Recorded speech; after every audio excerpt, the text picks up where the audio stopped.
Assalamualaikum warahmatullahi wabarakatuh. Perkenalkan nama saya Asifa Nidasari, NPM 2201020040. Di sini saya akan mempresentasikan mengenai analisis instrumen saham yang saya buat. Yang pertama yaitu saham yang saya pilih. Yang pertama yaitu saham BMRI. Saham BMRI merupakan saham dalam sektor perbankan dan keuangan. Saham BMRI masuk dalam kategori saham blue chip di pasar modal Indonesia. Bank Mandiri juga masuk dalam kategori LQ45. Saham Bank Mandiri dikategorikan sebagai saham BUMN atau saham pelaku merah dan sering menjadi pilihan investor utama bagi investor yang mencari saham dengan fundamental yang kuat dan risiko yang relatif lebih rendah. Saham utama dari Bank Mandiri adalah saham biasa yang memberikan hak suara kepada pemegang saham dalam rapat umum pemegang saham atau RUPS, serta hak untuk menerima dividen sesuai dengan kinerja perusahaan. Bank Mandiri juga pernah menerbitkan saham prioritas meskipun tidak selalu aktif diperdagangkan. Alasan saya memilih saham BMRI yaitu selain karena berada dalam bidang perbankan dan keuangan, karena BMRI memberikan return yang cukup besar, serta termasuk dalam bank yang mempunyai laba yang selalu meningkat. Bank Mandiri juga selalu memperbaiki setiap instrumennya dan juga asetnya. Bank Mandiri secara konsisten selalu membagikan dividen para kepada para pemegang sahamnya, sehingga menarik kepada investor memiliki pendapatan yang pasif. Bank Mandiri melakukan inovasi untuk mengikuti perkembangan dengan adanya aplikasi mobile banking untuk mempermudah nasabah dalam bertransaksi. Bank Mandiri juga selalu menawarkan kombinasi yang menarik antara stabilitas, pertumbuhan, dan potensi keuntungan dalam jangka panjang. Saham BMRI memberikan prospek yang pertumbuhannya sangat baik dan kinerjanya yang stabil.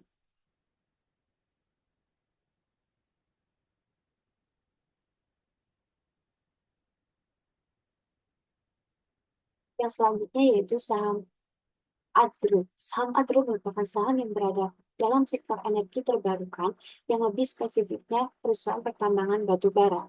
Adro memiliki kapitalisasi pasar yang besar dan likuiditas tinggi, sehingga masih tergolong dalam saham top gainers pada tahun 2024.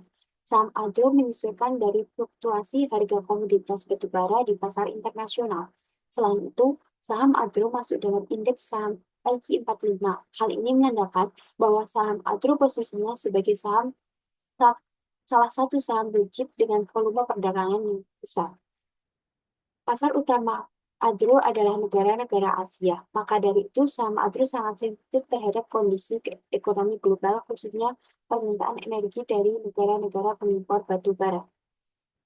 Selanjutnya, alasan saya memilih instrumen saham Adro yaitu karena saham ini masuk dalam jenis saham pertambangan di energi terbarukan, maka akan selalu banyak diminati dan menguntungkan bagi pemegang saham. Selain itu, permintaan pasar yang stabil, maka perusahaan akan selalu mendapatkan keuntungan yang besar sehingga dapat memberikan pembagian dividen yang lumayan tinggi. Dividen yang diberikan oleh Adro memiliki nilai yang kompetitif dibandingkan dengan saham blue chip lainnya.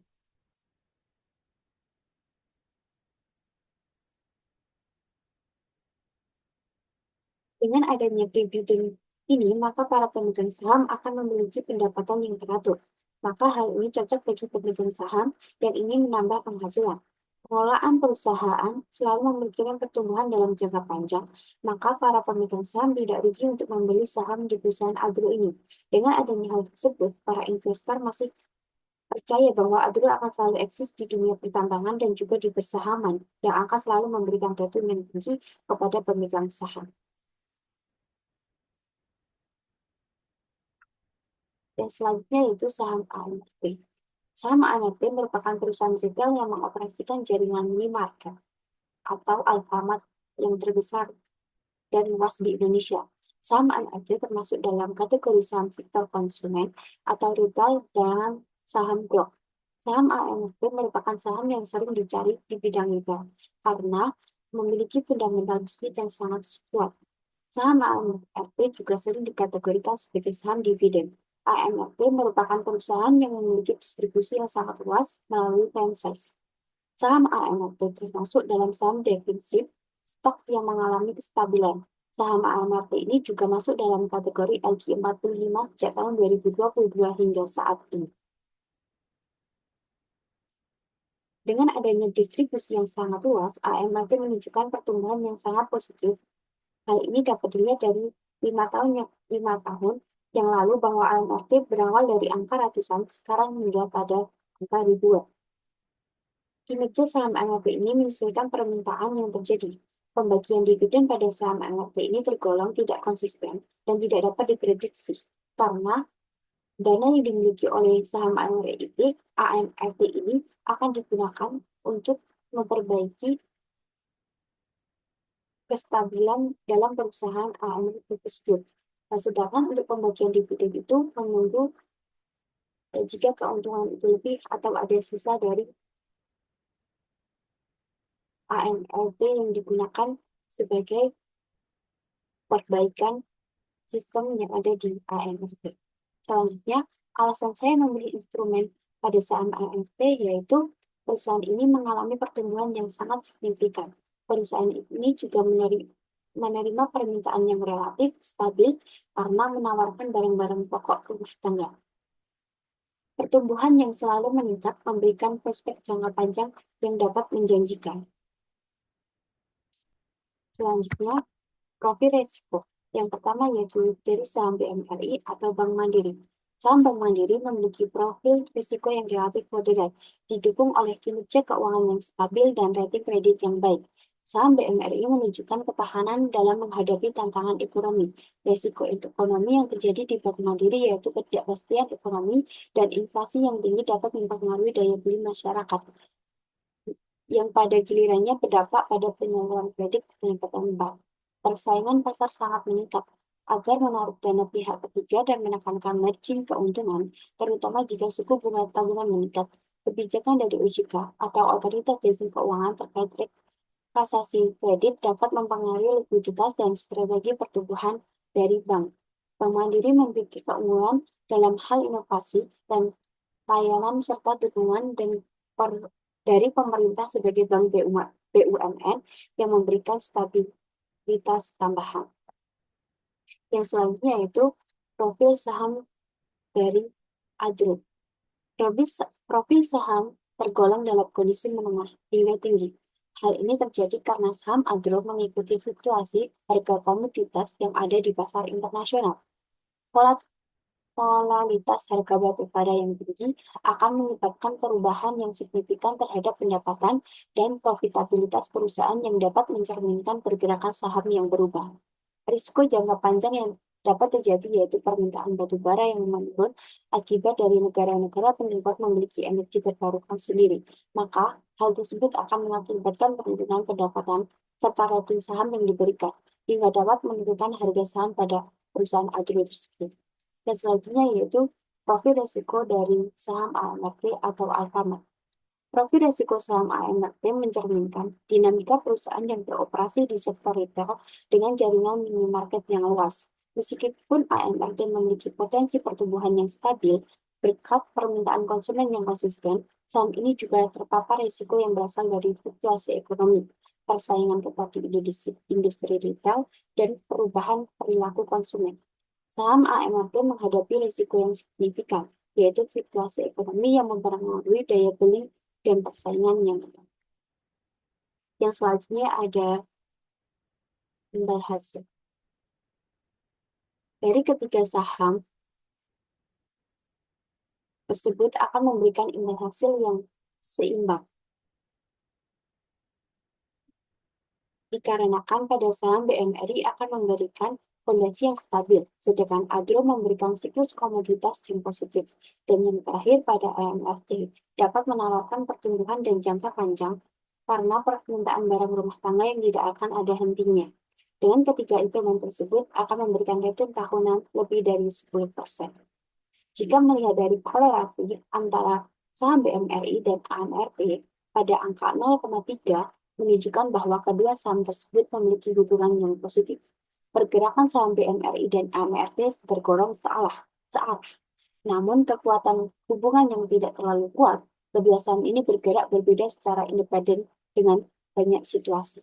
Sedangkan korelasi antara saham BMRI dan ADRO menunjukkan pada angka 0,1, di mana hubungan antara kedua saham tersebut sangat lemah. Hal ini dikarenakan karena saham memiliki pola pergerakan yang sedikit dan tidak berkaitan secara konsisten. Jika saham mengalami naik atau turun, tidak akan saling mempengaruhi. Namun diversifikasi kedua saham ini sangat menguntungkan karena memberikan diversifikasi yang optimal. Sedangkan yang terakhir, hubungan saham antara ADRO dan AMRT dengan korelasi 0,4 menunjukkan bahwa kedua saham tersebut memiliki hubungan yang positif. Kedua saham ini cenderung bergerak dengan arah yang sama. Meskipun kedua saham ini sering bergerak secara independen, namun dapat saling memberikan imbal hasil yang cukup. Yang selanjutnya yaitu strategi diversifikasi. Dari penjelasan imbal hasil tersebut dapat disimpulkan bahwa ketiga instrumen saham tersebut cocok untuk diversifikasi. Hal ini terjadi karena setiap saham tersebut dapat menutupi kerugian yang akan dihasilkan oleh saham lainnya. Diversifikasi antara ketiga saham ini akan minimalkan risiko yang terjadi pada portofolio. Setiap saham ini memiliki pertumbuhan dan risiko yang beragam, sehingga dapat membantu dan menjaga stabilitas portofolio. Ketiga saham ini tidak terpengaruh secara signifikan, sehingga jika salah satu mengalami penurunan, maka dapat ditekan dari saham lainnya. Hal ini memungkinkan para pemegang saham untuk mendapatkan imbal hasil yang maksimal.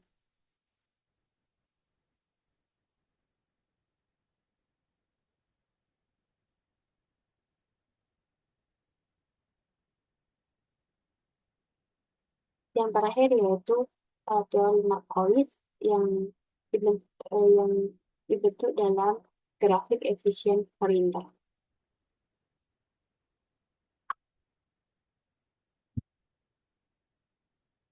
Berdasarkan grafik di atas, menunjukkan bahwa kurva efisien Fourier yang dimulai dari titik 0% dengan return 2%, kemudian meningkatkan secara bertahap hingga mencapai risiko 10% dan return 4%, menggambarkan bahwa rate of classic antara risiko dan return. Pada awal kurva menunjukkan bahwa terdapat peningkatan return yang signifikan dengan risiko yang kecil, sehingga diversifikasi awal memberikan imbal hasil yang baik. Pada saat melewati titik inflasi pada risiko 2-3%, kurva semakin menunjukkan return yang berkurang, sedangkan pada bagian tengah hingga akhir terjadi peningkatan return, sedangkan risiko yang terjadi semakin bertambah hingga harus tetap ditanggung. Hal ini mengindikasi bahwa setelah mencapai tingkat diversifikasi tertentu, investor harus mengambil risiko yang semakin besar untuk mendapatkan tambahan return dan risiko yang semakin kecil. Karakteristik kurva yang cembung ini juga menunjukkan prinsip diversifikasi yang efektif, di mana kombinasi aset-aset yang berbeda dapat menghasilkan portofolio dengan risiko yang lebih rendah dibandingkan rata-rata ketimbang risiko aset individual. Titik-titik pada kurva ini mempresentasikan portofolio optimal yang memberikan return maksimum untuk setiap tingkat risiko tertentu atau sebaliknya. Risiko minimum untuk setiap return yang diinginkan. Investor rasional akan memilih portofolio yang berada pada kurva ini sesuai dengan preferensi risiko dan target return yang ditentukan. Mungkin sekian presentasi dari saya. Bila ada salah kata, mohon dimaafkan. Wassalamualaikum warahmatullahi wabarakatuh.